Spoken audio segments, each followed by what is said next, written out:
It's been several years since I originally dove into this dumpster fire, and enough time has passed that I think it's worth taking another look into the abyss. And by the gods, it's still the same abyss as before, yet somehow worse. I've learned a hell of a lot more, and I now have the knowledge to overanalyze and underexplain the hundreds of thousands of problems in this game. Buckle up, because this ride is an incomprehensible doozy. Before we dive headfirst into the eye of the storm, what are we going to re-examine today? Well, we're going to look at the story, the characters, that one scene I've already talked about a billion times again, the relationship between Chloe and Rachel, and why Chloe is still a terrible protagonist.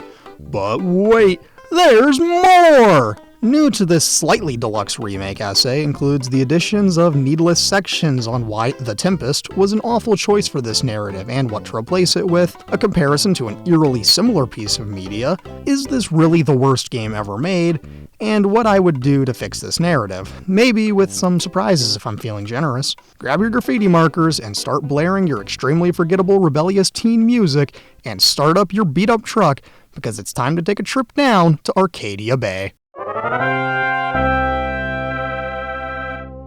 Act 1, Scene 1. There is a train approaching a girl on the tracks. She stands there, lighting up a cigarette as it draws nearer and nearer. The train goes by as she jumps out of the way at the last minute. This is Chloe Price, our dipshit protagonist, and she wants to go to the show at the old mill. Why? I don't know, because she wants to feel the warm thrill of confusion, that space cadet glow or something. Anyway, she's got to get inside the building, but some quote-unquote jackass is blocking the door. He's not letting us in since our ID is fake, so we have to resort to some interesting tactics. And by interesting, I mean bullying. We abandoned all the time travel, telekinesis, and emotional clairvoyance powers from the other games for backtalk, a challenge of wits, where Chloe has to outsmart her opponents, or however the hell the game bills this massive downgrade in mechanics, harass this poor dude who is just doing his job, and head into the old mill and into the show. Before that, though, history obligates me to mention Chloe's notebook and her letters to Max again. Say, what are your thoughts on Blade Runner 1982? Me, I've read the novel it's based on, and I really like it because it's a phenomenal sci-fi classic that's worthy of its reputation. Anyway, I bring this up to say that Chloe had an orgy for one while thinking about Pris. Why this is in the game, I couldn't tell you, but this is a canon fact. One last thing before we head in, I forgot to mention Chloe commits some casual racism when she insults the bouncer's motorcycle for having traditional Samoan floral art on it, just in case you thought she was a good person. Next scene. Act 1, Scene 2. Welcome to the old mill, a druggy fire hazard and all-around bad time. The party is raging, mediocre music blasting, there's some used heroin needles on the floor, and so much booze. And a guy selling $7 t-shirts for $20 a pop. My god, that's criminal. We've got to kill this sick wacko now. Also, he is kind of a creepy asshole, so he deserves what's coming next when I drop his parking brake and send his car over the edge. Chloe takes a shirt and the $200 he made because we ballin' like that. Not important. Let's go to the show. But what's this? Go to get into the crowd, then get accidentally shoved into some jackass, causing him to spill his beer and get pissy? He sure won't be important later, right? Don't care. Go talk to Frank, learn who the jackass is, and figure out how to go see the show. There's some stairs to climb to get a better vantage point, so sit up, shut up, and watch a super mediocre firewalk show. Oh hey, those jackasses are here again. They start harassing Chloe, and things are about to get violent. However, our guardian angel, Rachel Amber, gives us a distraction to be able to run, so they run, and Frank saves the girls by kicking them jackass punks out. Next scene! Act 1, Scene 3. Despite having nothing to drink at all that night, Chloe wakes up ultra hungover and groggy, so the first thing she does is light up a ciggy. Grab your shit, contemplate what happened last night, change into your favorite female manipulator clothes, and get ready to rumble. Just kidding. You gotta find your phone using mom's phone, so snoop through her things, discovering things you'd never want to see, and get to it. It's on the bathroom floor under a towel, so somewhere you could have easily found it without the phone. Anyways, time to go bitch at mom despite slipping her some of the cash I stole, then head outside, because it's time for school. God, it's only been 3 scenes and I already feel like I've endured the horrors of World War I firsthand. Next scene. Act 1, Scene 4. Outside. Meet David, hear misogyny, fix the car, go to school. As David drones on and on about whatever bullshit he's waffling on about, we fall asleep and get the first delusion sequence with dear old Dad. He's driving down the road to some old country song. Chloe and Dad talk about life, then the car crashes, Chloe wakes up and goes to school. Same as it ever was, I suppose. Next scene. Act 1, Scene 5. Arrive at school, leave the car, and make your way to meet the least consequential characters in the whole franchise. Good ol' Steph and Mikey. Mikey is a dweeb, and not really in an endearing way. And Steph is an inconsequential lesbian. Anyways, she's got a bootleg DVD of Blade Runner for you, so Chloe, please try and keep this to yourself. After you acquire the goods, get lumped into a quick D&D sesh, save the game like a champ, and carry on my wayward idiots, because there still won't be peace when you are done. Nathan is getting harassed by Mikey's older football bro, and you gotta save the inevitable murderer because fate is a cruel thing like that. How do we save the Guigus? Through the powers of backtalk. God, what a stupid mechanic. Anyhows, insult the dorks until the security guy comes and takes him out back, then head on in. As you do, Chloe runs into Rachel, who is in full costume, and she ropes you into solving some problem in the theater department. Next scene. Act 1, Scene 6. Inside Blackwell's halls, Rachel takes you into the theater room where the director and actors are running lines and going nowhere. They need an outsider's perspective on The Tempest and the relationship between Ferdinand and Miranda, which is deciding if it's love or bullshit. As such, you have two choices, quote, love is a lie, or some rant about love being real. The whole production rests on your shoulders, so what's it gonna be, Chloe? Love is certainly a thing that exists, but here it's in the creepy context of Miranda, a character who's like 12, 15 years old, and Ferdinand, who's probably an adult, but I'm not bothered enough to check. Anyway, I'm not an expert on the text and could be speaking out of my ass. The point is, Rachel is intrigued by your response, the director is ecstatic that you've just fixed the production, and the actors now have a plan for how to do the show. Woo! Anyway, after this, Rachel has to go get out of her Prospera fit and needs you to bring her belt. So after grabbing the belt, what do you, a burgeoning teenage lesbian, do? Toss her the belt or walk past the silk screen and hand it over? Walk past the silk screen, give her the belt, compliment her costume, makeup, whatever thing Chloe highlights in an awkward form of flirting, then step back so Rachel can finish changing. When she's done, she steps out and asks if you want to skip school. And of course, Chloe being Chloe says yes, no matter what, because this choice-based game has only one outcome regardless of choice. I suppose this happens in all of these games, but at least the other ones have something that makes the outcomes feel right. Whatever. Next scene. Act 1, Scene 7. Despite today being the only day Chloe promised to go to school like a normal person, she's riding the rails like the stereotypical homeless bums of yore. Where these two unlikely friends are heading, only Rachel knows. But it seems like they're gonna be a long time till they get there. As they keep rolling, Chloe eventually makes some really awkward conversation, but that's life, I suppose. Anyway, Rachel suggests they play some Two Truths and a Lie. Damn, is it a new semester already? I didn't realize this was the first day of class, and apparently Chloe didn't realize this was a first date. Doesn't matter. Rachel's two truths and one lie are, I'm ambidextrous, I'm from New York, and I'm a Leo. Take a moment to consider what might be a lie and say it's New York, because Rachel is about as West Coast as it gets. Also, if you've played the original game, you know why Rachel starts to launch into her rant about heading back to LA, the city of angels, or whatever that dump is called. Then it's Chloe's turn. I chose to be an honest boy and not cheat, to which Rachel appreciated it and seemed more intrigued and interested in our degenerate loser protagonist. The conversation gets a bit philosophical for a bit on games, life, how people are very strange these days. They listen to some music, and then it's time to get off the train. Rachel doesn't tell you this, but instead only tells you to jump. I chose to jump, and despite having the exact same two-word reaction as Chloe, I meant it in a this is beyond stupid way, and she meant it in a I've got nothing to lose way. Next scene! Act 1, Scene 8. Here was the destination, the Overlook. A park with a big ol' hill and a perfect place to people watch. However, we can't do that just yet, as the viewfinder is a wee bit busted. It's up to Chloe to fix the thing for reasons Rachel hasn't disclosed. Are you sensing a pattern yet?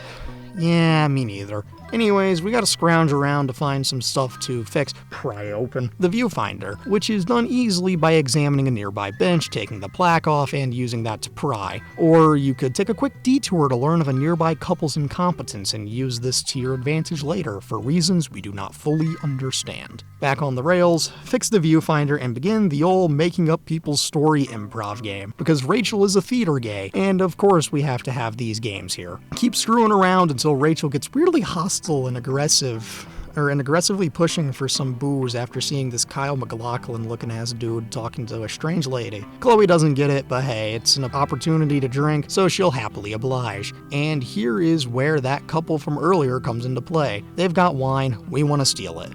So utilize Rachel's acting and the information you accidentally scouted out earlier to successfully schmooze your way into some booze. And if you play it right, you just saved that couple's marriage. So let's go. We did a good deed. Woo! Next scene. This is Act 1, Scene 9, Part 1. Welcome to the junkyard. We've got Rust and Grime.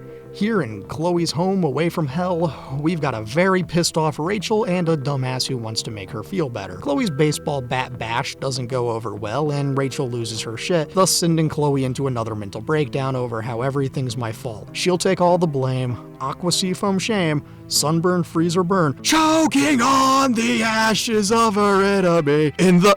My legal team has advised me to continue this reference no further. All apologies. I'm sorry about that. The point is, Chloe blames herself for everything bad that's happened in her life, and instead of it being in a very incredibly well-written tale of revenge and self-loathing, like The Crow, a comic that predates this shit show by almost 30 years, it comes off as pretty pathetic and sad. Anyhow, Chloe's really afraid of screwing up whatever is going on between her and Rachel. Rachel asks what that thing is, and you're given a choice. Are you friends, or are you more than friends? If I was actually invested in the game, I'd have said more than friends. If I cared about the canon, I'd have said more than friends. And considering these things, I shut my brain off and said more than friends. Rachel admits she feels the same way, but not the same enough to stay with you, so she books it down the road to nowhere. Chloe is left sad and angry. She doesn't know how to behave, and she still won't know how in the dark arms of her rage. Chloe takes her bat and starts smashing her way through various objects in the junkyard, one of which is a camera. This could have almost been a cool allusion to my dearly beloved protagonist Max Caulfield, which would have been cool if the game didn't acknowledge that it meant that and just let the image speak for itself. But the thesaurus-chewing chimps who wrote this trash had to rub it directly in our faces. After Chloe has smashed every sign, bottle, and box in sight, she's got one last thing to attack: the totaled car of her late father. She then starts another delusion sequence with her dear old dad, which I'll call the next scene. So, next scene? Act 1, Scene 10. Chloe wakes up in Dad's old car for ye old delusion sequence, where Dad is our mentor teaching us that we can't run away from all our problems. So go get your girl, bitch! Then we wake up and look at ya! We've learned the location of Rachel from some schizo delusion dad, and you're off to be her hero. Chloe heads back to the Overlook and sees Rachel standing next to that one tree. You know, the one tree that was down the hill? Anyway, Rachel tells you a story about her dad, and the reason she got so pissed earlier was because that cheating whore was her dad. The two buffoons comfort each other and make the cliche promise that they're gonna run away together to signify their descent into Tallahassee. They burn Rachel's photo of her dad, and they throw it into a nearby garbage can. Then, in a moment that still makes no sense, Rachel activates her wind powers to start a forest fire because these two are going down in a flaming ball of self-destruction. This power never gets explained or brought up again. So that's lovely, ain't it? Doesn't matter. We get the usual shots around town and set up for next time. And every night I burn. End of Act 1. Act 2, Scene 1. Well, the jig is up, the news is out, they've finally found out that Chloe and Rachel skipped school yesterday.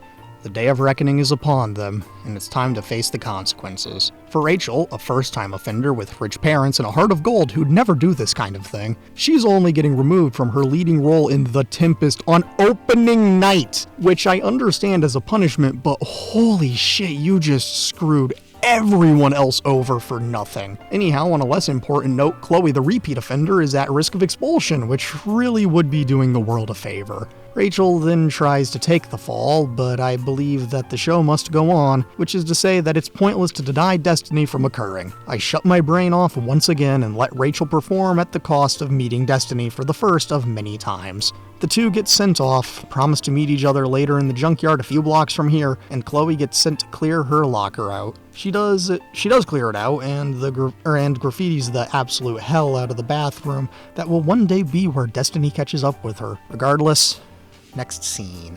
Act 2, Scene 2. Chloe makes the walk of shame all the way across the parking lot to Mom's car, only for the shame to grow as Dickwad David demands you empty your pockets. I had nothing bad on me, so David just invaded my privacy for nothing. Chloe gets pissy, decides to run away from home, and heads off to the junkyard. Yippee! Next scene, please. Act 2, Scene 3. In the junkyard, the mighty junkyard, Chloe repairs a truck. She has to find parts to fix the ancient beast, so explore that junkyard and, by some divine miracle, find functioning parts and some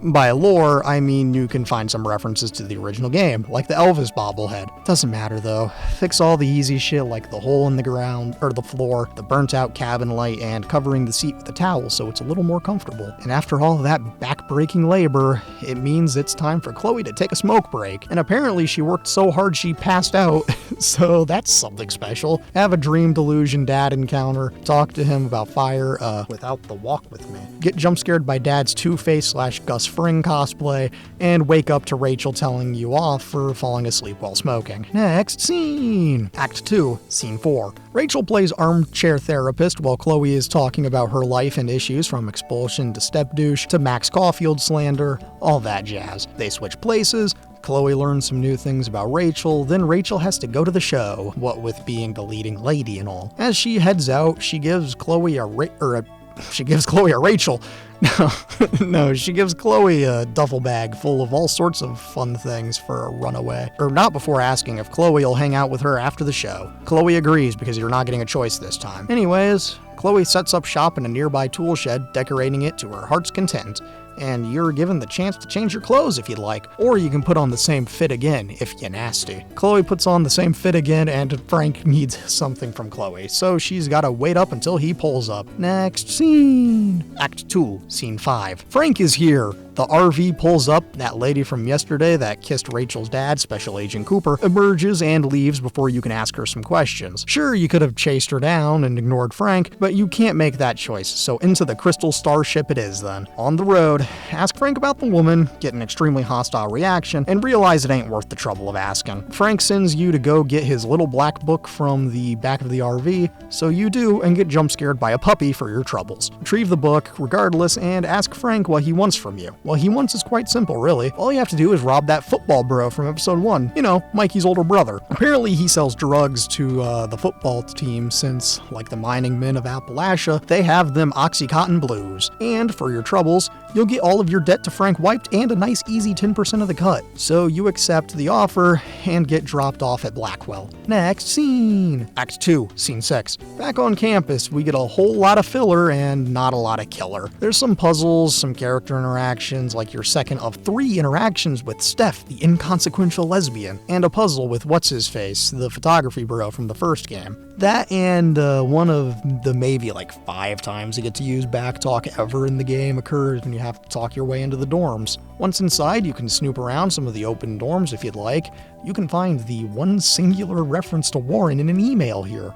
But I would suggest going straight to Drew's room, with Drew being the aforementioned football bro. Break in, solve a puzzle by knowing Mikey's birthday, and get the money. But like any heist movie, things hit the fan when you try to leave, given that Mikey and Drew show up in a panic. Shortly after, good old Damon Merrick shows up, asking where his money is, Denny.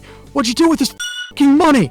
Drew makes you stay in the room with Mikey while he handles this, and you could go out there, give Damon the money, and things would go well. No, they won't. But I chose to stay inside with Mikey as Drew gets his kneecap demolished. You know, he could have gone pro if he hadn't stepped into the hall. Sure, Mikey's leg would have been broken, but instead, at least Drew could have stayed ballin'. After the encounter, you can give them the money back, or you could just keep it and go about your day. I kept it and now it's time to go to the show. Next scene, Act 2, Scene 7. So you're off to find Rachel before the show. Head into the dressing room, find Victoria putting muscle relaxers or some kind of depressant into the cup of tea she just made for Rachel, because she wants to be the leading lady. She's an understudy, by any means necessary. Rachel comes in, Chloe and Rachel make Victoria drink the drugged tea, and I guess we'll see the consequences in like 5 minutes when the drugs kick in. Not really an important scene for our sakes, but the show will go on with Rachel in the lead regardless, but I digress. Next scene. Act 2, Scene 8. The show is starting soon, like 15 minutes soon, and guess what? That wildfire you caused is coming up to bite you in the ass because Juliet Watson is going to be late. No big deal, she's not playing any of the leading roles, right? Oh, she's only Ariel. The show will go on just fine. Oh, that's one of the main characters, and she's not here. And I guess we don't have an understudy to fill in for her. Whatever shall we do? The director is having a stroke, and Rachel voluntells you to fill in until she gets here. Chloe says she'll never do it, only for them to smash cut to her in makeup and learning her lines like 7 minutes before the show. Memorize the lines, the stage directions, and go on stage when the time is right. All the world is indeed a stage, and we are merely players, performers, and betrayers, in the case of Victoria. Each another's audience outside the Gilded Cage, or whatever the hell that Canadian rock band was on about. Chloe goes in, and I perform the lines correctly. I got the movements right. Everything is going by the books. Until Rachel decides to go off book and improvise a romantic monologue that's designed to convince Chloe that they should run away together in a last chance power drive. Chloe tries to ask the logical questions, but Rachel brings up how everybody's out on the run tonight and there's no place left to hide. They'll love each other until the cold, bitter end. So Chloe and her share this romantic moment on stage before they have to get the show back on the road. And watching how easily Rachel can slip back into the script is astonishing. Even more astonishing that she did it all in character. And Chloe gets to exit stage right, and she's done it. She saved the night.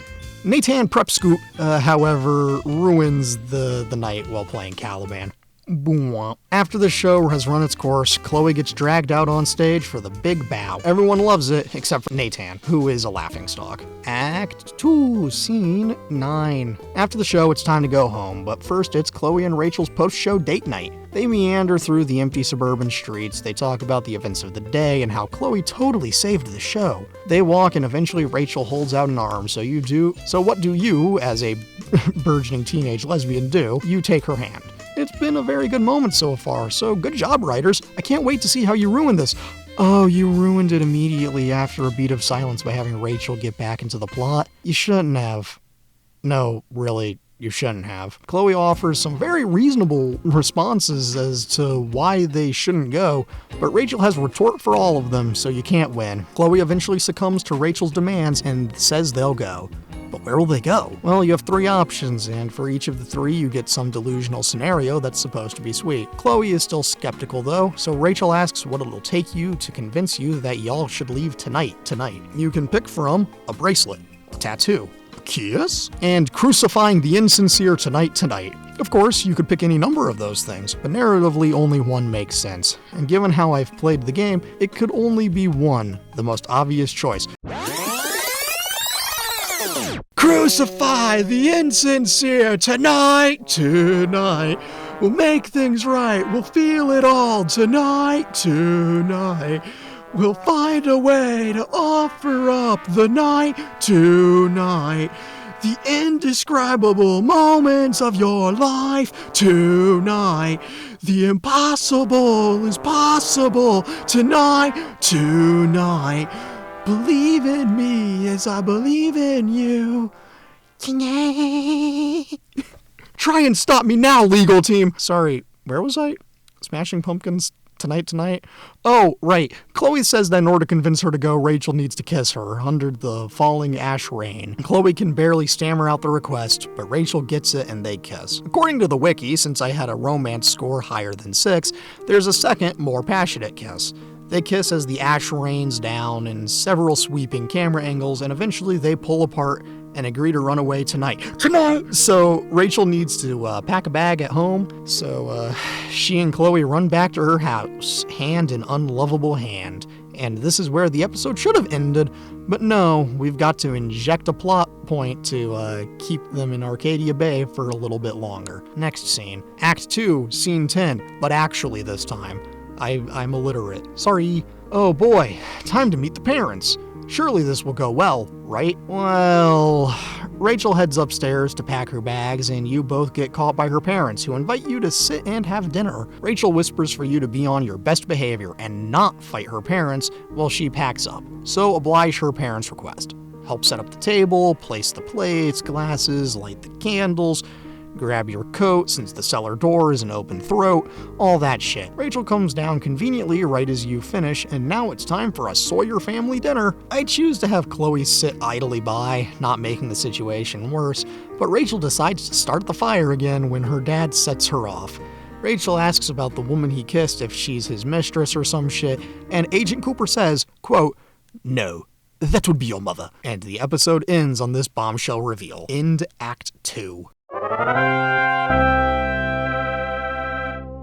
Act 3, Scene 1. To pick up where we left off, we get a Paul Atreides, 1984 edition, narrated monologue about how he met Rachel's mom Sarah, how she was the prettiest girl in school, how she had a drug problem until she got pregnant with Rachel, and then about how she gave Rachel up for drugs after she was born. All that normal shit. Also, holy shit, this was literally a plot point about Peyton in One Tree Hill. Like, almost verbatim. Anyhows, dear old daddy has been sending money Sarah's way so she'll stay quiet about being Rachel's mom, since we can't have it coming out that the DA's daughter is the child of a drug addict or something. After dad is done, Rachel chews her dad out, storms off pissed as hell, and goes to her room to cry herself to sleep. Chloe could take the opportunity to tell Rachel's parents off, but I chose to go up after her immediately because I gotta be her hero or something. Next scene. Act 3, Scene 2. Chloe enters the bedroom. Rachel is crying and seems inconsolable after having her whole life turned upside down. Chloe fumbles around the room looking for something, anything, to make Rachel feel better. She takes a Starry Night light head, screws it to a big-ass flashlight, turns out the lights, and lights up the room with a bootleg Starry Night. This is significant to Rachel, and she's now together enough to talk about it. They talk about the stars, how each one is a setting sun, and how Rachel's view on the stars being this beautiful thing was all a lie since they're all dead. They cuddle up for as long as you let them, until you hit a button to continue the game. While Chloe.exe loads up a response that's actually comforting and gives Rachel a glimpse of hope to still be able to see the beauty in the stars. Rachel learned something new that night, gained some perspective, and this is when you should put the long pause, but I digress. The two fall asleep in each other's arms, Chloe has another dead dad dream, and the game fades into the next day. As such, next scene! Act 3, Scene 3. Chloe needs to get some shit from home, which means she's finally gonna take that damn shower. It's actually a neat little parallel because Chloe enters the house through the same window she and Max leave through in the first game. Not relevant for this game, though. I just wanted to mention it. Anyhows, Chloe goes to take a shower, discovers some shitty hair dye she had from when she and Max were kids, and oh my god, this game is giving us an origin story to Chloe's blue hair. I thought it was stupid giving an origin story to the truck, but this is on another level of dumb. Afterwards, go pack up your small amount of stuff that you want to keep, like the randomly introduced dad's jacket that Chloe seems to love, and make your way through the front door. This was a fool's choice because now you have to have an encounter with Mom and David. But 95.1 WDNC, we do not care. Next scene, Act 3, Scene 4. This scene can be summarized thusly. Chloe fixes up the truck, Rachel visits her, Damon and Frank show up for the money Chloe stole, she gives it, thinking it'll all be square, Rachel gets into a fight with Damon, he stabs her, Chloe rushes Rachel to the hospital while Frank fights Damon so the two can escape. That's all. Next scene! Act 3, Scene 5. It's hospital time! After a brief time lapse in conversation with DA Dad, Chloe has just a little more time to kill before visiting Rachel, so she visits Mikey, Drew, and Steph the inconsequential lesbian. This is the third and final time Chloe interacts with Steph ever in the canon. So do with this information what you will. Anyway, you head down the hall to go visit Rachel, briefly interact with her adoptive mother, then talk to Rachel. Rachel's got a mission for you, Agent 47. Break into her dad's office and snoop around for some reason. It might have something to do with what Damon said, but I don't remember or care, so let's not pretend that you do either. Chloe obliges the demand and she's off to break and enter. However, as she goes to leave, she gets stopped by Elliot, a guy who Chloe interacted with in Act 1, but was so just inconsequential and irrelevant that I didn't mention him at all. All you need to know about him is that Chloe was using him for concert tickets and stuff, so she's been leading him on and has been doing this the whole game. Anyway, Anyhows, Elliot is here to ask some personal questions! And Chloe says it's like, stay out of it, man, this ain't your problem, and she leaves. Moving on, next scene. Act 3, Scene 6. Break into the house and office and uncover a wacky little conspiracy. Rachel's dad has contracted Damon to take care of Sarah once and for all. Chloe uses her -20 detective skills to lie and deceive her way into getting a location for where to take the money, Lebowski, find the $5,000, try to head out, and guess who's here to artificially lengthen the game? It's Elliot the Incel! Woo! Wow, that clipped the mic. I'm so sorry about that. Anyway, Chloe has to stealthily summon the police in order to get him arrested so she can get out. She does, he gets arrested and all that. Chloe heads out, and we're off on a wacky little adventure that'll only end one way. Next scene. Act 3, Scene 7. Alright, rapid fire scene. Chloe has another dad delusion while driving up to the abandoned mill after almost getting hit by a truck, or after almost getting her truck smashed by a semi. She calms down, talks to Dad about the idea of Dad versus the reality of Dad, and I don't care. Chloe of Suburbia carries on down the Boulevard of Broken Dreams. Next scene. Act 3, Scene 8. The end is nigh, and we're back to where this shitty odyssey started. The abandoned mill. Inside, Chloe watches Sarah get hitmaned with some heroin. Damon spots you, beats the shit out of you, takes the money, and you fall unconscious as Frank comes to save your ass one more time. You eventually come back to the land of the living, and you see Sarah is still alive? This makes no sense given that you don't come back from an overdose unassisted, but f*** it. These writers don't know how to do anything right, so who gives a shit? You have a conversation about Rachel with Sarah, and if you play your cards right, you can convince her to go see her daughter, if only to give her closure. So she'll walk away regardless of your success, but not before telling you to not tell Rachel about the truth of what her dad tried to do, so that she can still have a real family after this or something. Ultimately, what you do depends on the next scene, and the final choice of the game. So, without further ado, let's get to the finale. Next scene! Finale. Chloe enters the hospital. Rachel sends her parents out of the room so you can tell her what happened. Here is the final choice. To tell her the truth or to tell her the lie. The red pill or the blue pill. The Reeboks or the Nikes. Insert fourth comparison joke here. This choice is even easier than the final choice of the original game, which is something considering that it's really easy to let Chloe get shot and go to hell where she belongs. Chloe tells Rachel the truth, and we watch the fallout happen as the ending montage kicks in. Cue the shitty, forgettable music, get a montage of Chloe and Rachel being dumb and in love doing stupid shit, watch Rachel's family fall apart, get the complete origins of Chloe's full blue hair from the first game, observe Mom and David getting married, and since I played it right, watch Rachel get to meet her real mom, thus allowing her to get the closure she desires. And now we can end the game with the single worst callback reference imaginable. The game ends on a shot of Rachel's phone buzzing on a glass table as another missed call from Chloe happens. And all we hear is the shutter of a camera clicking away before we fade to black. For those of you who are new to this, or don't remember the first game, this is where Rachel died, and this puts us about 2 months before Max saves Chloe in the bathroom. Or 2 months before the storm. I'm sorry for that, but not really. And with that, the story is said and done. I can finally say, end of Act 3, and Finn. So, our motley crew of eccentric weirdos is a lot less eccentric or interesting than usual. Even Life is Strange 2 has a more interesting cast of characters that would make the world somewhat more tolerable, but not here. Not this time.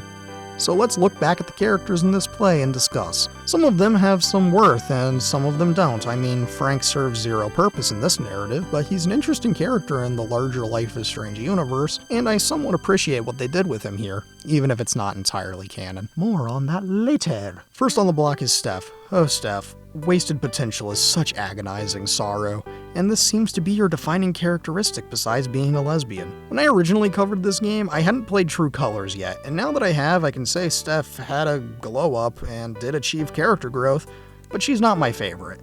Granted, in that game, she got immediately overshadowed by my dearly beloved Ryan. She was still an interesting character who had a purpose in that story. Hell, she even had enough of a purpose and motivation to get her own little prequel story that was, for all intents and purposes, a pretty solid DLC that expanded the lore a bit. Here, though, she gets none of that. She gets relegated to approximately 3 interactions in the whole story. Tabletop game, personal question, and hospital. The fact that your whole character can be summarized in 3 interactions and 2 words is not just sad, but kind of pathetic.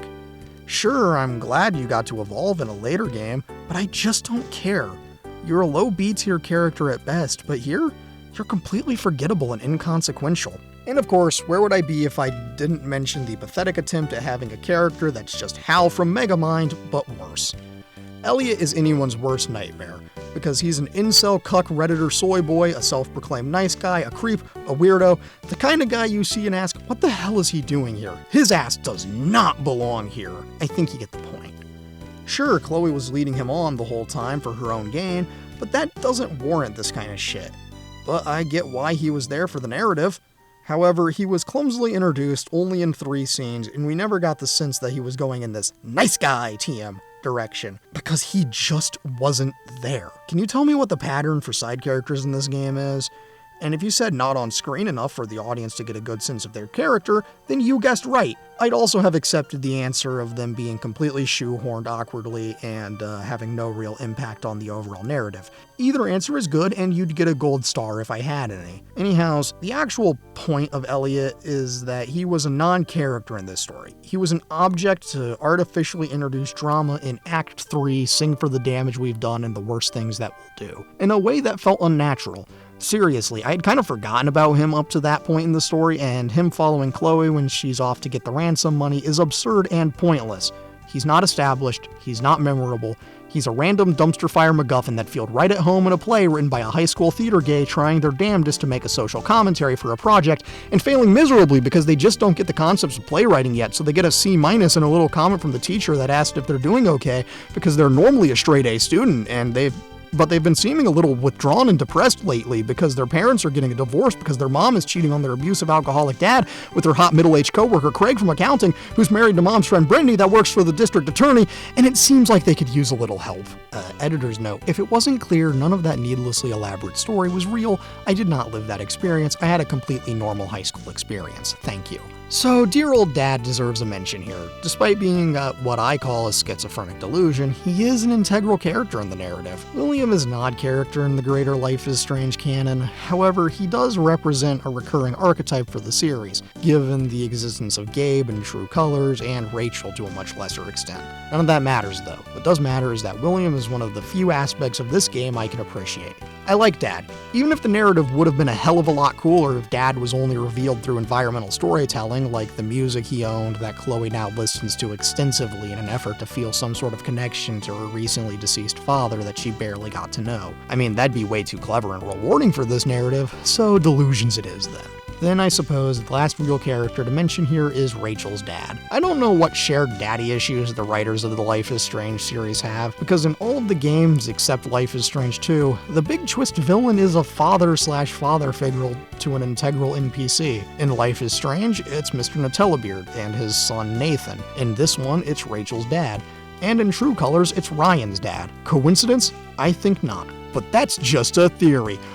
Yeah. Anyway, back on track. Now, Rachel's dad sure is something. I mean, he's the archetypal evil district attorney who will stop at nothing to protect his perfect reputation. And it's something that you see all the time in movies that it does nothing for me.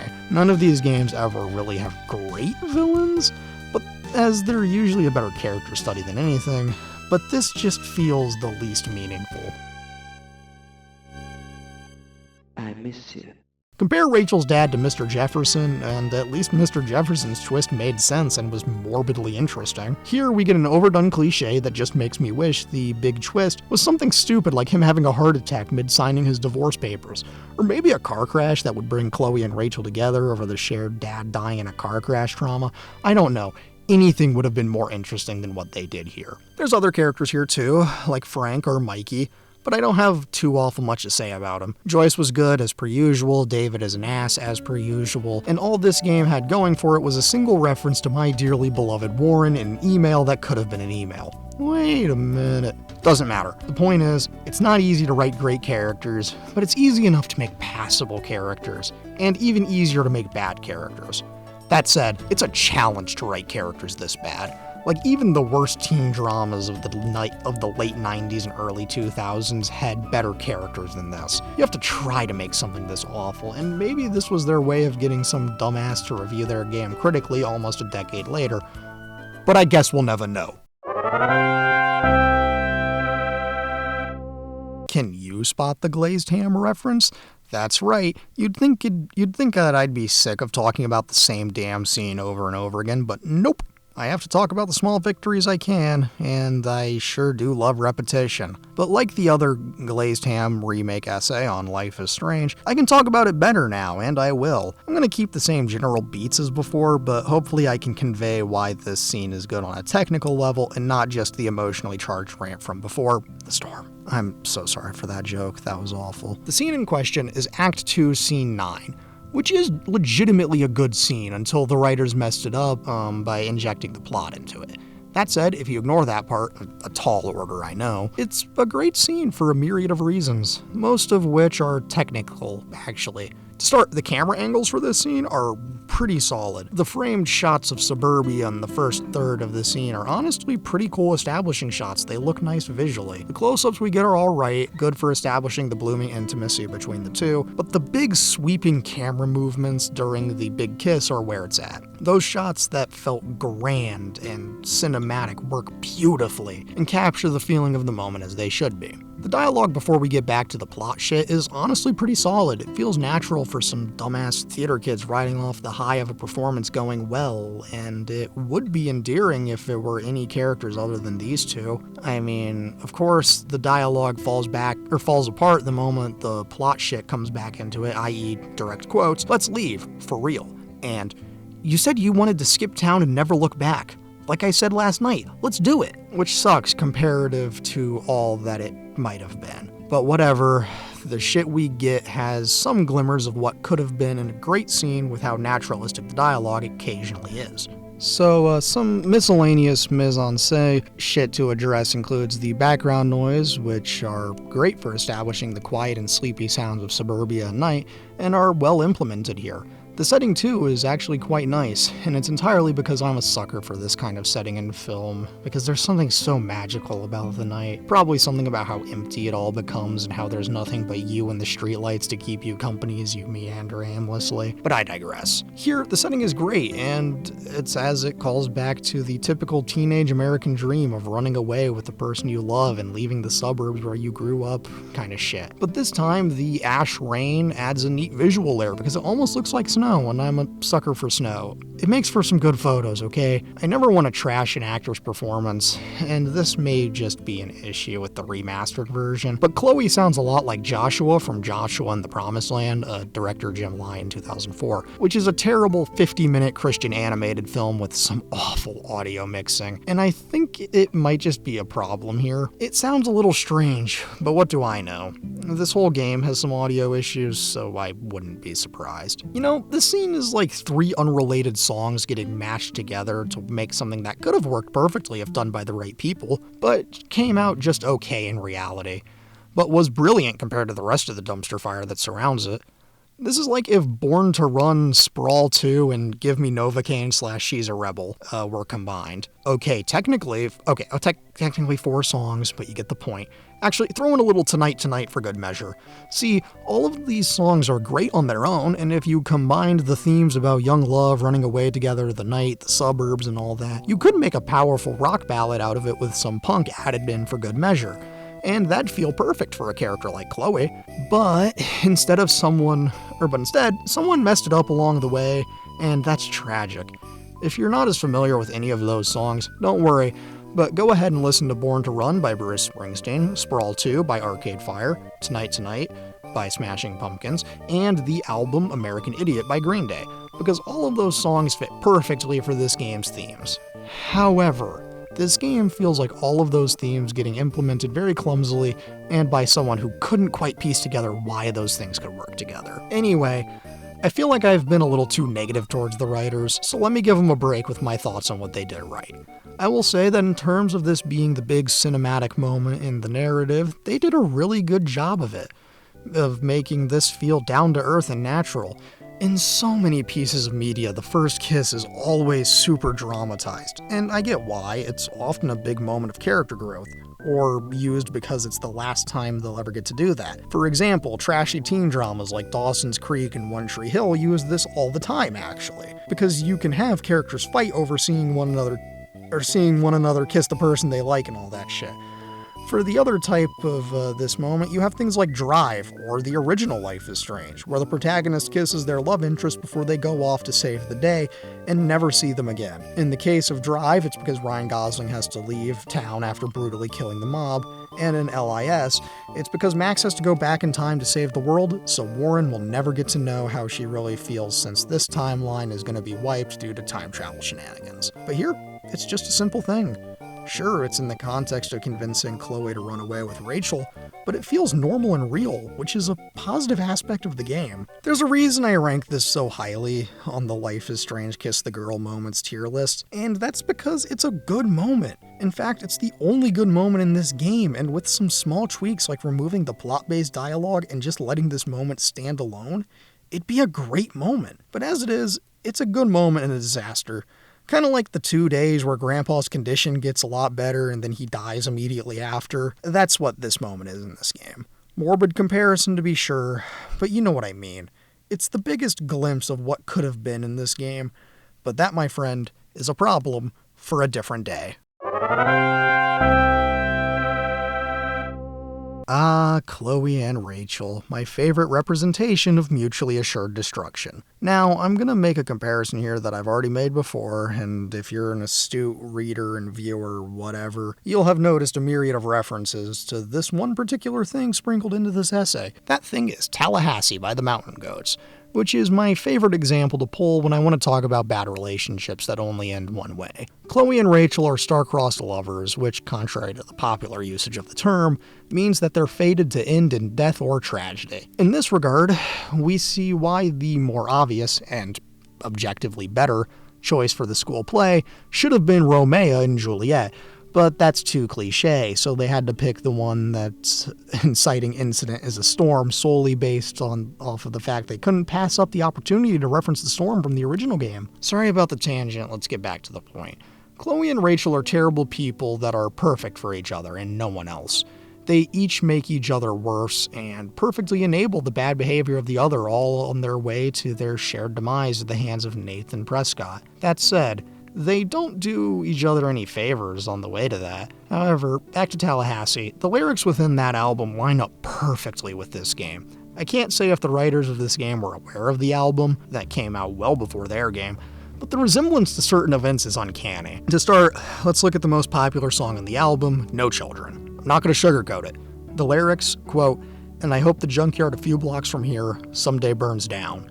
And I hope the rising black smoke carries me far away, and I never come back to this town again," are the most perfect way to encapsulate Chloe and Rachel's shared goal.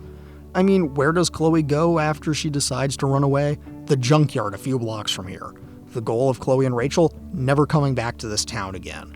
What's the perfect excuse? The rising black smoke.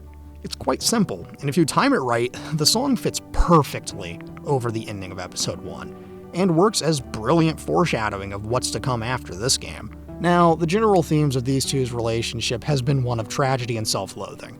As soon as Chloe admits she wants Rachel, she inadvertently brings up her own self-loathing and, knowing her behavior, her own self-sabotage. To anyone normal, quote, "The warning signs have all been bright and garish," and quote, "far too great a number to ignore." But Rachel doesn't care. She's willing to walk down to the end with her. They're perfect for each other, even if this gets ignored in the overall continuity of the games. They both engage in this kind of crap, where both are perfectly content with the path they're heading down. Sure, they dream of the good life that's promised in movies, or game shows in the case of Tallahassee, but this ain't that. They go through nothing but suffering, as things get completely out of control in town, yet they're here for each other through it all. All of this, of course, operates on the knowledge you get in hindsight, and with the knowledge of the first game. We know that around when Rachel went missing, she and Chloe had a big ol' fight, like their Tallahassee counterparts. Granted, this fight didn't end with them killing each other, but it does lead to their deaths at the same hand. They both did something the other was going to regret, and that's just their whole life summarized. Spoilers for something I'm going to talk about later, but the concepts here are actually a potential route for fixing this mess. But you'll get there in a bit. We've got some other stuff to cover before that. So, if I somehow haven't made it clear yet, Chloe is a terrible protagonist. And I should make the distinction that she's not a terrible protagonist solely because she's a bad person, because that would be foolish. My favorite example of this is Travis Touchdown from No More Heroes. Travis is a terrible person in every conceivable way, but he's so well written that he becomes weirdly endearing. He's so charismatic that you love when he's on screen because each joke he makes is hilarious and a lot of fun. Travis's horrible nature is part of what makes that game so funny and great, like how he fast forwards through a boss's speech because he just doesn't care. He acts in a way that's very self-serving, but his charm and stupidity are what make him a great character. That, and he kind of has a character arc, but that's for a different essay that's never coming. For now, back to Chloe. Chloe is neither charming nor endearing. She's a wannabe punk that lets tragedy define her, a jackass that blames everyone but herself when shit hits the fan. And worse than any of that, she's poorly written. Chloe's writing is bad, and in turn, this leads to a character that isn't sympathetic. She's an unsympathetic bastard that's full of nothing but rage like a rat in a cage. The intrinsic problem is that empathy is one of the hardest emotions for a game to convey, and when your character is so unlikable, like Chloe, it's really hard to make the player care. Now, that's a bold claim, and the three people out there that defend this game are gonna say I'm wrong, but I'm not. Chloe is insufferable. She's always angry, she's beyond selfish, she's emotionally stunted and shows no sign of being willing to change any of her behavior or attitude problems. The inability to change is such a damning blow against this character because growth is so integral to any old narrative that denying it better be for a damn good reason. And here, it's not. Chloe defines her identity with tragedy, being sad and angry, lost and lonely, and most of all being an asshole to any and everyone. And I get it. You can never truly move on from the loss of a parent. That is a tragedy like no other. But letting that define you and endlessly wallowing in it is not only an insult to you, but a disrespect to them. Most parents want what's best for their kid, and want them to succeed in life. They want them to grow and, most importantly, to live. Wallowing in that grief isn't living. And no matter how justifiable it may be, it shouldn't prevent you from growing as a person. Chloe doesn't grow, she just wallows around in self-pity and even gets mad when her mother tries to keep living. Granted, David is a dick, but the point is that it could have been the coolest guy to have ever lived and she'd still be just as pissed off. She can't handle change, and she really just wants to drag everyone else down to her level. Chloe blames everything wrong in her life on everyone but herself.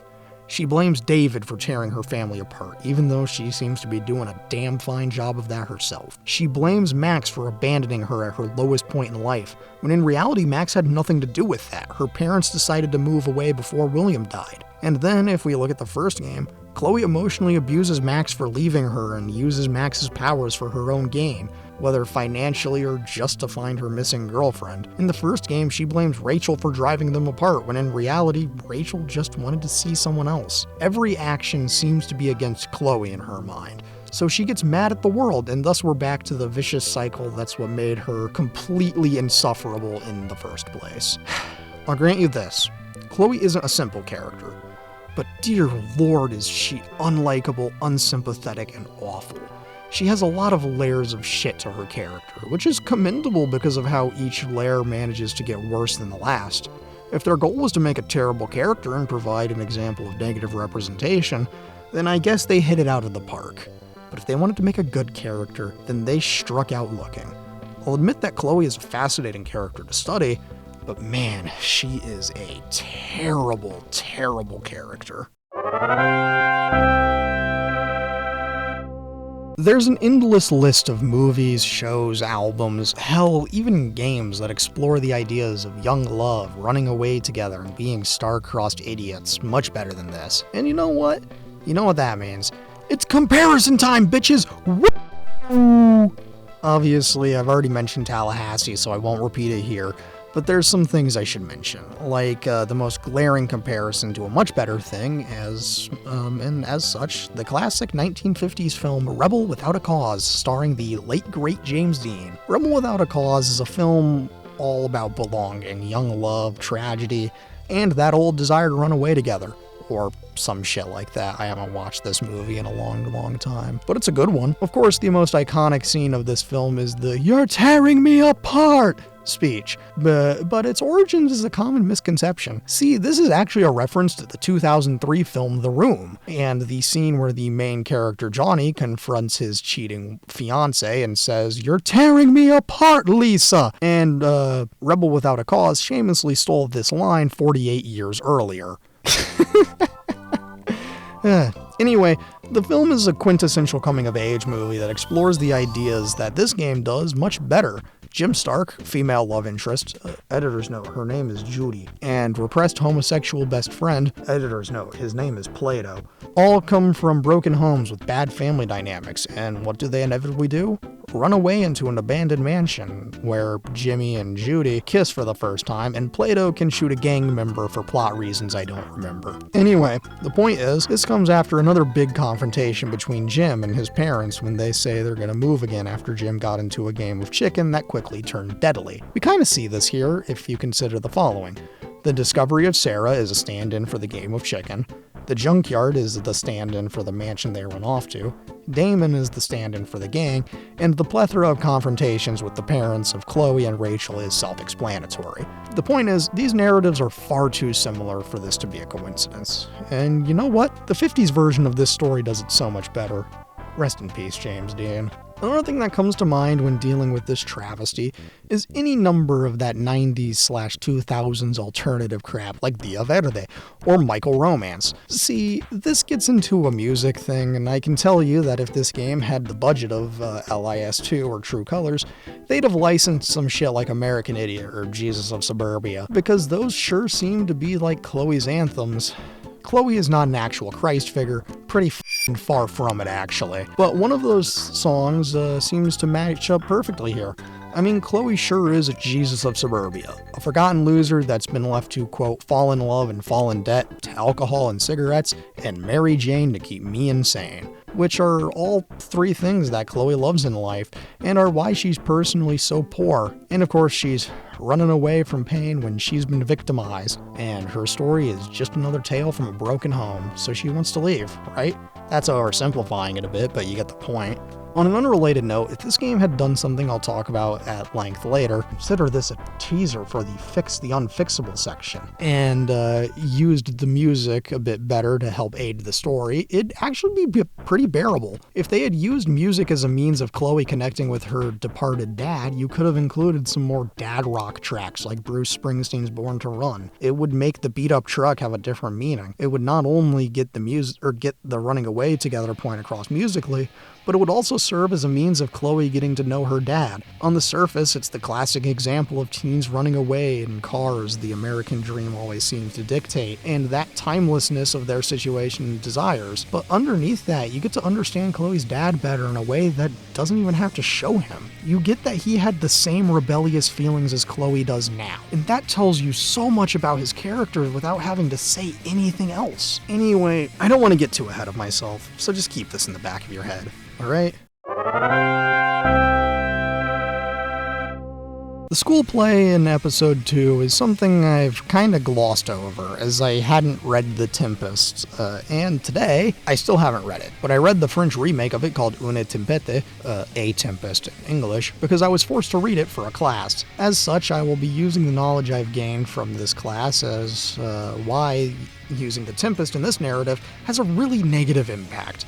Also, I'm going to talk about some different plays, musicals, performance art things they could have used instead. But first, I need to explain what a tempest actually is. And to cover my own ass, I am not an expert on any of the crucial themes of this play, nor do I claim to be.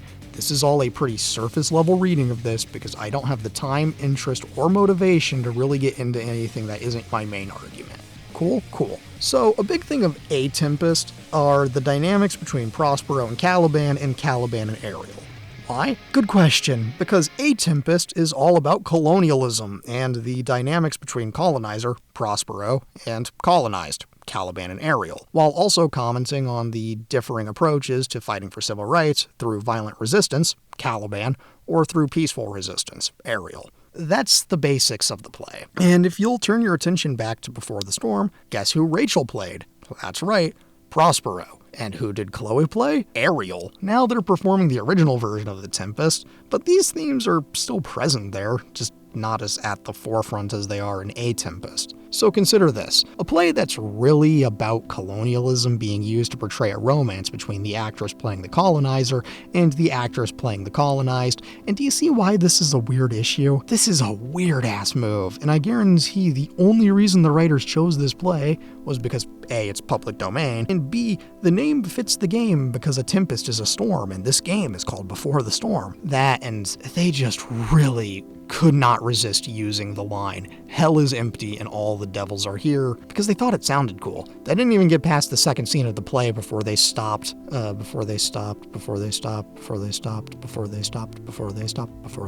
Sorry, I just lost my place in the script. 1 second, please. They didn't even get past the second scene of the play before they stopped and said, "This'll do." Now, I'm not an expert on Shakespearean bullshit. I mean, I've had to read Caesar, A Midsummer Night's Dream, Macbeth, and Hamlet, and I somehow managed to avoid the wrath of Othello, Romeo and Juliet, and The Tempest, but I know enough to say that this game chose poorly. As such, I'm using my knowledge of anything that could have been performed on stage that would have been a better narrative.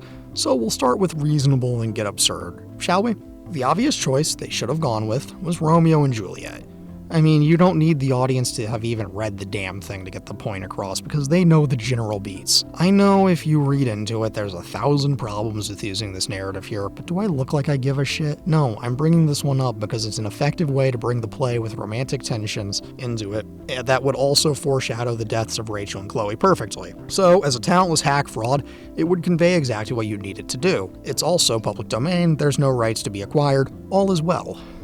If they were really motivated to do something right and spend money to get the rights for songs for a far better soundtrack, then they could have taken a certain little pop-punk rock opera album that I've been referencing throughout this, and one that's been turned into a pretty successful, Broadway musical, and that's American Idiot by Green Day. Now, as we all know, Chloe is as close to a Jesus of Suburbia as we're gonna get, and given her punk aesthetic, this shit is a match made in heaven. I mean, it may even make sense for the time period, given that the musical became a thing in 2009 and this game is set in 2010. It would have been relevant and timely in the game's lore, and would have made for a fun segment with music that I'd actually remember. Now, it would have to be reworked to be a bit more in line with the album version of the story, and you'd have to have Chloe play the role of Jesus and Rachel play the role of what's-her-name, but it fit perfectly in the game. It's an album all about suburban decay, angst, rage, and love, all the things that define Chloe perfectly. And while I know it would have been way too expensive to even get the rights to one of the songs, it would have been perfect to have Chloe and Rachel perform Extraordinary Girl or Letter Bomb, but that's a story for a different day. Let's get off the rails and rapid fire some bullshit, yeah? So, if you want something more in line with the running away together while also being funny and getting to highlight something fun, bring out the Little Shop of Horrors. Now, the licensing would be a nightmare to get, but would it be worth it? Yeah. I mean, it's completely unreasonable to bring up, but you also get some themes of wanting to run away together, undying love, and a big-ass plant that eats people. What more could you want? No, but in all seriousness, injecting some comedy into the game would do it some good to make it a less miserable slog. There's also my dearly beloved album Tallahassee, which would have been which would work amazing as a two-person country rock opera musical, and would fit Chloe and Rachel's characters brilliantly for reasons I've already talked about. But that would violate Chloe's whole no country music thing, which is bullshit, by the way. You could throw in some other wacky things, like an adaptation of The Wall if you want to explore the inside of Chloe's life through a musical form, and basically, if you take nothing else away from this section, just remember that this game would have been better if they just made it a musical. This is it, the moment we've all been waiting for. Is this game as terrible as I've always claimed it to be? Yeah, of course it is. Are you kidding me? There's nothing this game could have done or new perspective it could have given me that I'd even consider making me think it was good. Every choice made was the wrong run. From stuff we've already discussed, like the choice for the school play to be the Tempest, or just how unlikable Chloe is and how forgettable all of the other characters are. I've always made the claim that this is the worst game ever made, because it's a deliberate bastardization of everything that made the original game one of my all-time favorites, and I think it's time to elaborate on that. The first game features a very sympathetic and relatable protagonist, and the music works perfectly and brilliantly to fit her aesthetic, and the gameplay uniquely integrates her powers to achieve an interesting blend of puzzles and explore the depths of your own morality and what you could do if you could make a choice, see the outcome, and then rewind and try again. This game looked at all of that and did the opposite of everything. Chloe isn't relatable. She's an abusive mess. She was also the weakest part of the original game, and I can excuse that because of how strong everything else is in that game. But here, I'm spending every moment of gameplay with this cretin in her inner monologue. Unlike Max's inner monologue and journal, we get a bastardized version of this with the letters that don't feel in character and don't really make sense, but because the first game did it, they sure had to do it here too. The music is another problem. See, the first game's soundtrack featured indie music that works well given Max's indie aesthetic, and each track felt memorable and poignant to the story. To All of You works perfectly as an opening song, and that sequence is burnt into my brain. Same with Something Good, and especially Spanish Sahara. But here, I can't name one damn song on the soundtrack. It feels like they saw what the original game had and said, we can just do that again, without considering how tight it was to the protagonist. As such, we get a bastardized version of the good soundtrack. And the problem is that a little bit of money invested into like Jesus of Suburbia by Green Day, or Teenagers by My Chemical Romance, or even some grungier tracks like Something in the Way by Nirvana or Black by Pearl Jam would have fit Chloe's aesthetic so much better than you would have ever believed. I know it was likely a budgetary thing, but it would have improved the game so much if it just had good music. Then of course, there's the story. Oh boy, the story. I mean, the first game isn't particularly groundbreaking in the exact story it tells, but at least it's captivating because of the great characters that support it. Here, none of that. They thought they could use the audience's supposed love of Chloe and run off that while expanding on the mysterious Rachel Amber.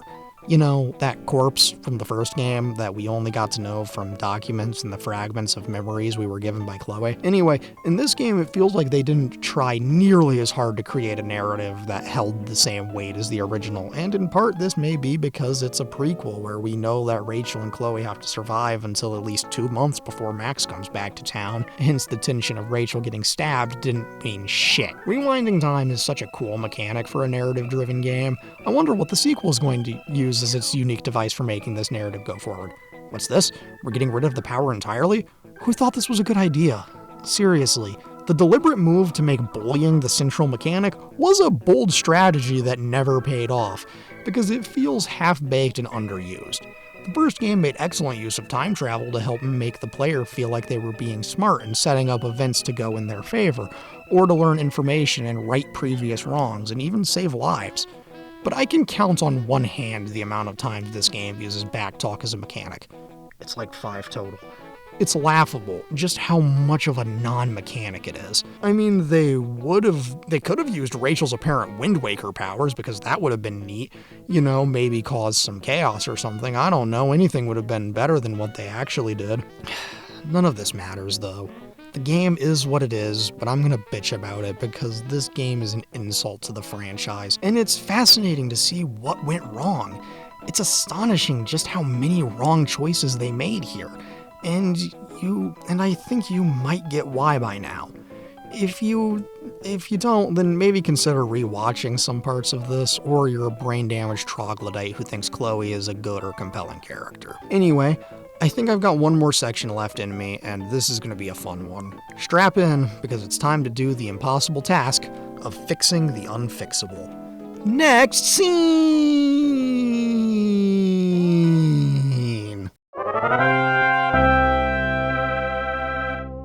With everything said, what would I do to fix this mess? Short answer, I'd rewrite the whole damn game from scratch, but that's not an option here. So long answer, let me break down some particular scenes and overarching ideas, and give a glimpse into how I'd fix this mess. First up on the block, the music. I bring this up in everything I cover, but the music is such an important thing to an experience, and the music here is just so forgettable. I'd wager it's because they were too focused on getting indie bands because that's what the original game used. However, they forgot that the first game's music matched Max's vibe, as all of the other games have music to mirror the vibe of the protagonists, especially Alex. But here, no, it doesn't work. It's all too weepy and melodramatic, and worse than that, it's forgettable. I was miserable the whole damn time without a good soundtrack, and that's the first thing I want to fix, since this also ties into how I'd fix specific scenes. Also, for the sake of my sanity, we're going to ignore all realities and costs of licensing songs like Physicists Ignore Air Resistance, because I want to talk about the changes I'd make in a perfect world. In the section What's Her Name, I mentioned the idea of environmental storytelling, particularly through music, and this is a way to solve two problems at once, one being with music and the other being with the way William appears in the story. Big change I'd make is just nixing William's delusion segments altogether, because they're honestly stupid and it adds nothing other than making Chloe feel like she's gonna go insane. Instead, have Chloe use the things he left behind as a means of getting to understand the father she never got to know. Given it's been 2 years since he died, that means he died sometime in June of 2008, so that puts a hard limit on the music we can use. But coincidentally, many of the things I'd have used to have Chloe connect with her father were all released before the cutoff date. Easy first up, Born to Run, 1975, Bruce Springsteen. The Boss stands as a dad rock classic for a reason, and I talked about why it'd work already, but just to reiterate, it would give Chloe some comfort knowing her dad was just like her, in that he too knew that desire to run away with the girl he loved. And which would have been a comforting thing for Chloe to learn and help her learn a little more about her dear old dad. Then, if we want to keep the whole William likes country thing, then boy oh boy do I have some fun stuff to inject. Of course, injecting any little bit of Tallahassee by the Mountain Goats would be great, but keeping the original ending of Act 1 with no children playing goes hard. If you time it right as the trash can falls over, it fits perfectly, what with the rising black smoke that Chloe wants to carry her away and all. But if we're stretching the category to include more alt country, then why not bring out some Wilco? I mean, you've got a big stretch of their music to introduce, and my big example for how to fix a scene is Act 3, Scene 2. See, the scene as is almost works, and all you need to do is make 2 changes. Change 1, put the optional pause after Chloe has given Rachel the comforting philosophy change speech, because that makes the stars have some beautiful meaning. And change 2, put Jesus Etc. in the background of the pause. Lyrically, it works so perfectly. From you were right about the stars, each one is a setting sun, and the general comforting nature of the song, it works well. It's a nice little thing to play here for the sake of playing something that works both in the moment and could be a great little way for Chloe to connect to her dad, given that Yankee Hotel Foxtrot, the album that Jesus Etc. is from, came out in 2001, so it's perfectly reasonable for William to have listened to it. Of course, you could easily include some more sad dad music, and it would work wonders to have that scene of Chloe in the junkyard smashing things stripped of all dialogue while she laments everyone leaving her. The song to play? The polar opposite of her actions, Wish You Were Here by Pink Floyd. What could possibly showcase the cause of Chloe's anger better than the song All About Longing? I mean, she's been running over the same old ground for years ever since Max left and Dad died, and all she can do? Wish they were here. It's simple, it's effective, it would work amazingly, and you'd remember it. And removing all dialogue from that scene would make it a hell of a lot better, so you can keep the symbolism of smashing the camera as symbolism rather than calling it out directly, which was a terrible idea and was legitimately stupid. Treat your player like they have a functional brain, goddammit. To wrap up things they could have done to make William a more compelling character by having the player and Chloe piece together what he was like through the items he left behind, give Chloe more of his things, like a hat he always wore or a jacket that gets incorporated into her core outfits. Anything to get rid of the delusion sequences and replace them with something more reasonable would be fantastic here. Anyways, on the subject of Chloe's music, throw some actual pop-punk shit in there, you know?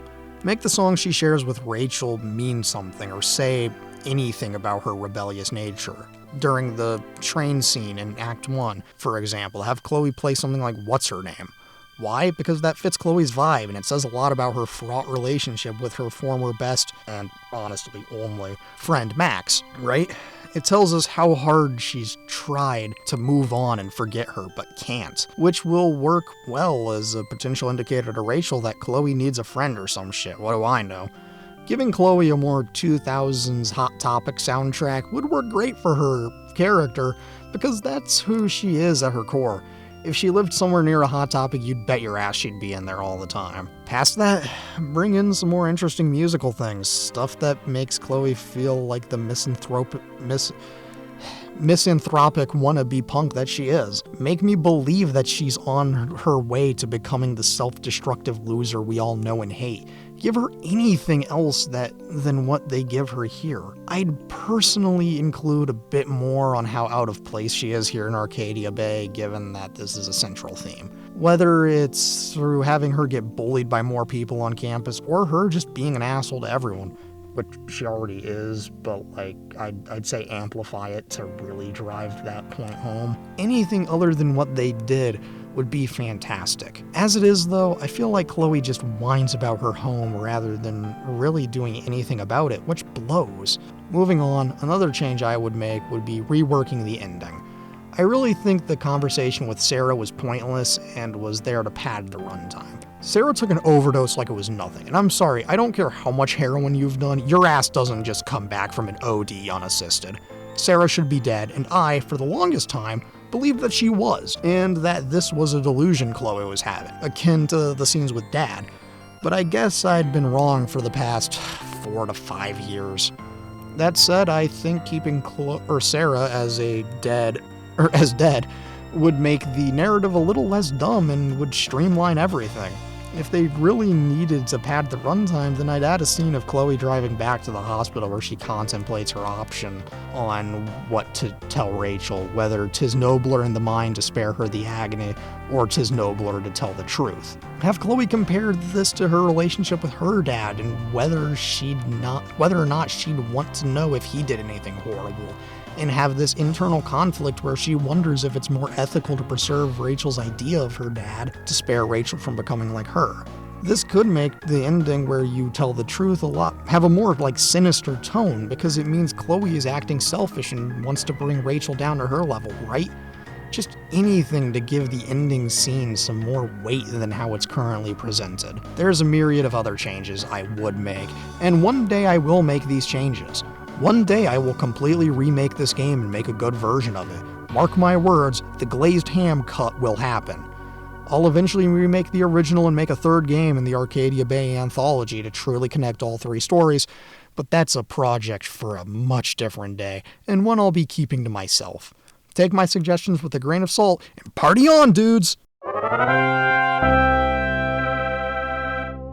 Well, there you have it. I've once again talked about Before the Storm, and honestly, I feel like this has been a productive time. I didn't enjoy my time with this game, and I never will, but I'm glad I took another look at this time as a changed man who's endured the horrors of One Tree Hill. Don't worry, that essay's coming one day, and I've experienced a lot more things to properly destroy and demolish my sanity. For those of you who read my original essay on this game, you probably remember it for the conclusion where I went a little apeshit, refusing to rate the game and insulting anyone who genuinely enjoys the game or defends Chloe as a character. Now, after everything we've discussed, have my thoughts changed? Is this game worthy of a rating now? The answer may shock you. I have gone through the 5 stages of grief with this game. I have seen the lowest of lows here, but I have seen glimpses of ideas for what might have been, and it doesn't fill me with the hope to wish impossible things. What I'm getting at is that this game is going 0-2, baby, because I'm still refusing to rate it. It's no longer a matter of being good or bad or, quote, existing in a world where the stars don't shine. It's a matter of being such a monumentally and spectacularly wet blanket of a narrative where every choice made was intentionally wrong.